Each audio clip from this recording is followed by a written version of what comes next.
Българската държава е основана от Аспарух през 681 година.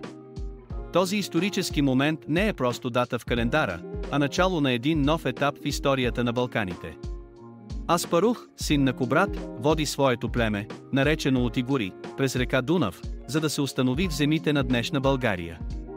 Със смелост и стратегическо мислене, той успява да обедини различни славянски и тракийски племена, създавайки основите на българската нация. През 855 година, в сърцето на Византия, солунските братя Кирил и Методий започват своето велико дело – създаването на славянската азбука. Тяхната цел е да дадат на славянските народи писменост, за да могат да четат и пишат народния си език. Създават глаголицата, уникален шрифт, който отразява богатството на славянския език. Но историята не спира до тук. Климент Охридски, ученик на Кирил и Методий, поема щафетата и дооформя кирилицата, която познаваме днес. Тази азбука не само че улеснява комуникацията, но и съхранява културната идентичност на славянските народи. Представете си как с всяка буква, написана на хартия, се изгражда нов свят на знания и творчество. Тези иновации променят хода на историята и оставят дълбок отпечатък в развитието на славянската култура. Кирилицата е не просто азбука, а символ на българската идентичност. Представете си, през 9 век, когато светите братя Кирил и Методий създават тази писменост, българите са първите, които я приемат.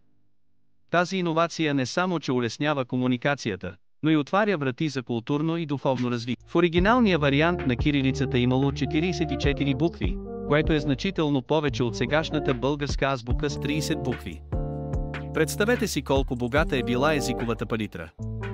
Тези допълнителни букви не само че давали възможност за поточно изразяване, но също така отразявали уникалните звуци на славянските езици. Например, букви като «и» са били важни за фонетичната точност. С времето обаче, нуждата от опростяване довела до намаляване на броя на буквите. Въпреки това, наследството на кирилицата остава живо в нашия език и култура. Интересно е как всяка буква носи своята история и значение, а ние продължаваме да пишем нови глави в тази вековна традиция. През 864 година, България преминава през един от най-значимите си моменти – покръстването на българите. Цар Борис I, с неговото стратегическо мислене, решава да приеме християнството. След покръстването си, той приема името Михаил и вдъхновява поданиците си да последват примера му. Покръстването е начало на нова ера за българския народ, която ще остави дълбок отпечатък в историята ни. Търновското царство, под управлението на Иван Шишман, е последният български бастион преди османското нашествие. През 1393 година, след години на борба и съпротива, нашите земи падат под ударите на турците.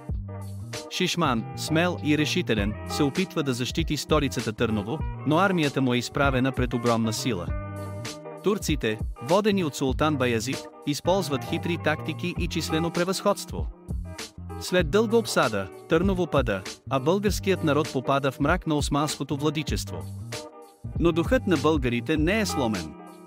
Историята на Иван Шишман и неговата борба остава жива в сърцата на поколенията, вдъхновявайки ни да помним и да се гордеем с нашето наследство.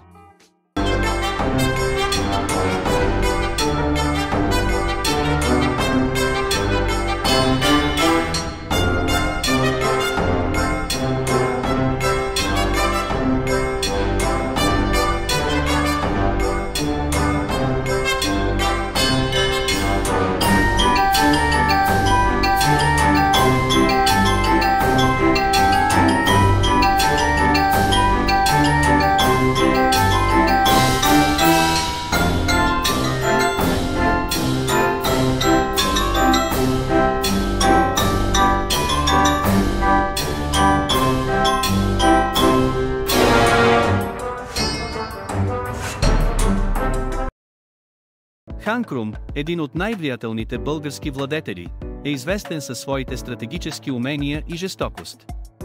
Управлявал е през 9 век и е известен с победите си над Византия. Под негово ръководство България се утвърдява като мощна държава. Крум е известен и с кода на законите си, който е бил един от първите опити за систематизиране на правото в България.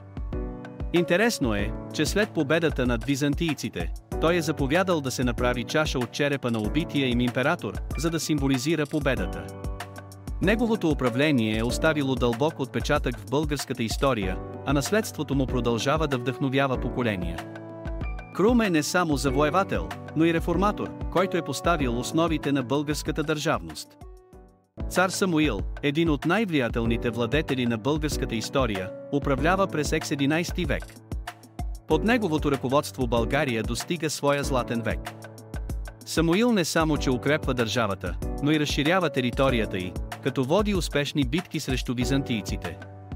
Интересно е, че той е известен със своята стратегия на изненада, използва тактики, които днес биха били наречени партизански. Неговата столица, Охрид, става културен и духовен център, а Самуил създава уникален стил на управление, който обединява различни етноси. Легендата разказва, че след една от най-значимите битки, той заповядал да бъдат събрани очите на пленените врагове, за да не могат да видят как България процъфтява. Тази жестокост обаче не намалява неговата популярност сред народа. Самуил остава в историята не само като завоевател, но и като символ на българската независимост и борба за свобода. Неговото наследство продължава да вдъхновява поколения. Априлското въстание през